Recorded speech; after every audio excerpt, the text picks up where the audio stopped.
Welcome back to BRProud.com. You know this guy, Mikie Mahtook. Of course, he's got his own Mic'd Up with Mikie Mahtook on YouTube.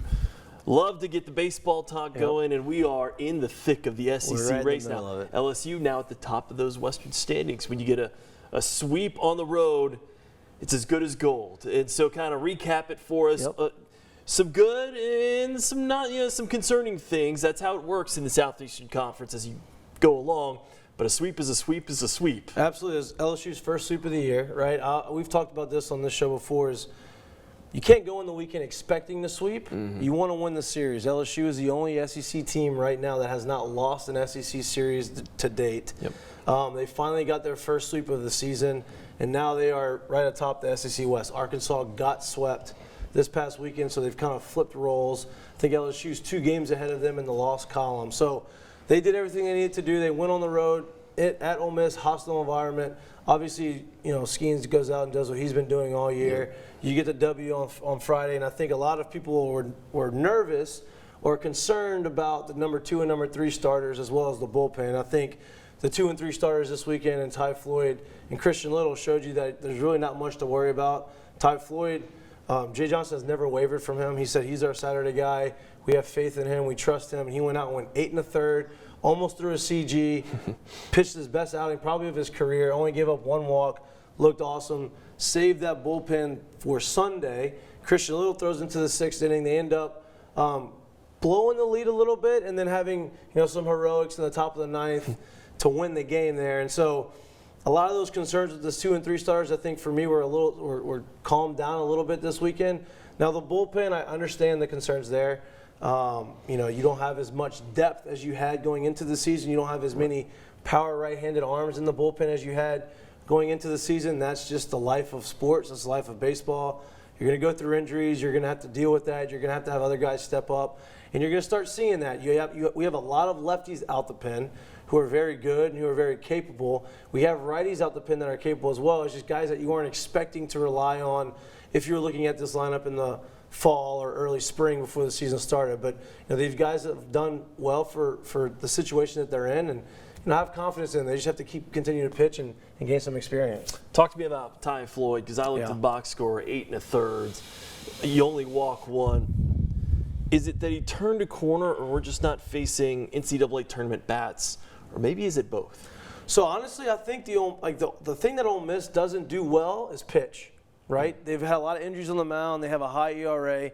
But what they do well is they do swing the bats well. So it's still going to be challenging on our starting pitching this weekend to go out there and throw strikes. I think what he showed this weekend was he's able to control the zone. He was able to get ahead of counts. He was able to locate his off-speed pitches. He was able to throw his breaking ball and his changeup.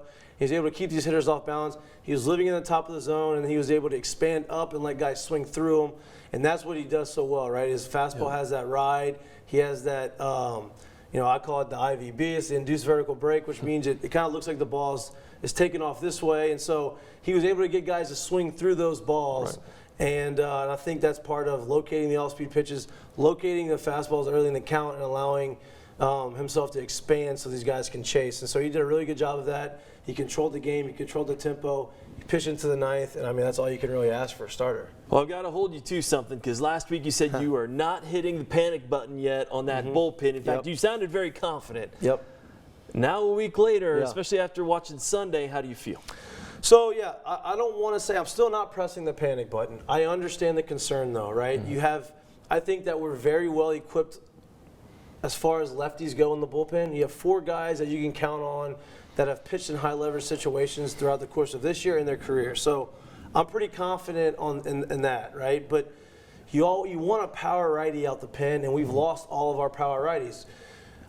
People talk about the depth of the bullpen. I think that we're showing how much depth that we've actually had, because to start the season, you had 3 other guys that you relied on a lot. All 3 guys are now out. Garrett Edwards, Chase Shores, and Grant Taylor. Those 3 guys you were going to rely on. They had big arms. They could strike the guys out. They had swing and miss stuff. Well, now all 3 of those guys are out, right? And you can't rely on them anymore. So now you got the other guys step up. Gavin Guidry's been a guy that stepped up. He's been put in some very high leverage situations. Bryce Collins has stepped up. I think the key to this whole thing is Thatcher Hurd. We've talked about Thatcher a lot, but we've talked about him as a starter. I think that if Christian Little can establish himself and give you 5-6 innings every Sunday, I think he's established himself as a third starter. And I think Thatcher, maybe you say, hey, you know what? We're going to put you in the back end. We're going to throw 8-9, and we want you to come out there, and we want you to kind of like Chase Burns is doing for Tennessee right now. Chase Burns was a Saturday starter for Tennessee. He throws really hard. He's really good. They moved him into the bullpen role, and I don't know if anybody watched them. I watched them because they're playing Vanderbilt, and it means a lot in the SEC right now with those two teams. Tennessee swept Vandy.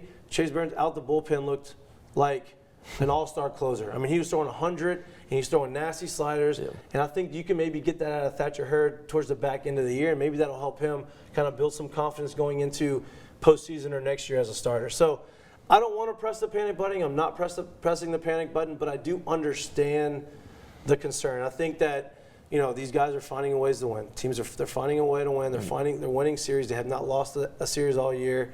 And so hopefully with the last 4 series, they allow these younger guys to kind of build some confidence and get some more experience going into the postseason. Hopefully, you know, they're hitting on all cylinders by then. I think everyone's starting to look forward to the postseason. We still got a few weeks left in the regular season. Yep, 4 left. And I think you and I looked at each other in the office and had the exact same keyword for LSU hosting Bama this weekend. That was? It's a sneaky, tough series. It's sneaky. Sneaky series. Yeah. Look, Alabama's 9-9 in conference. Anytime you can get to 500 in SEC play, you're in a chance. If they end up 15-15 in conference, they're probably going to be a 2 seed somewhere, right? Yep. They have a chance to do that. They're 9-9. They started the season ranked in the top 25. They went through some struggles. They're starting to play some good ball. They went up to Missouri, which is kind of a weird place to play. We talked about that. Tennessee got swept by Missouri on the road. They played competitive against Kentucky. They've been competitive, and so they come here to LSU. Obviously, LSU Alabama in baseball isn't the same as LSU Alabama in football, but you still have that rivalry. Right. They want to come in here and beat us. LSU's the #1 team in the country. No matter if you were 0-50 or 50-0, you want to beat LSU because they're the #1 team in the country. And so they're going to come in here with that mission, with that mindset, and they're playing good baseball. So it is a sneaky, tough series. I think LSU does take care of business and win the series. If they can sneak another sweep, I think they put themselves right at the driver's seat to win the entire SEC. It looks like it's going to come down to the South Carolina and LSU with that. They both lost that game. They both split the series, so there's no tiebreaker there. Right. Which is kind of weird. So it looks like it may come down to that last game, and I guess at that point it's going to be win percentage. I'm not really sure how that works, but it's a sneaky, tough series. It's going to be a fun series. You have a night game on Friday, night game on Saturday, day game on Sunday. So everybody show out because it's going to be fun.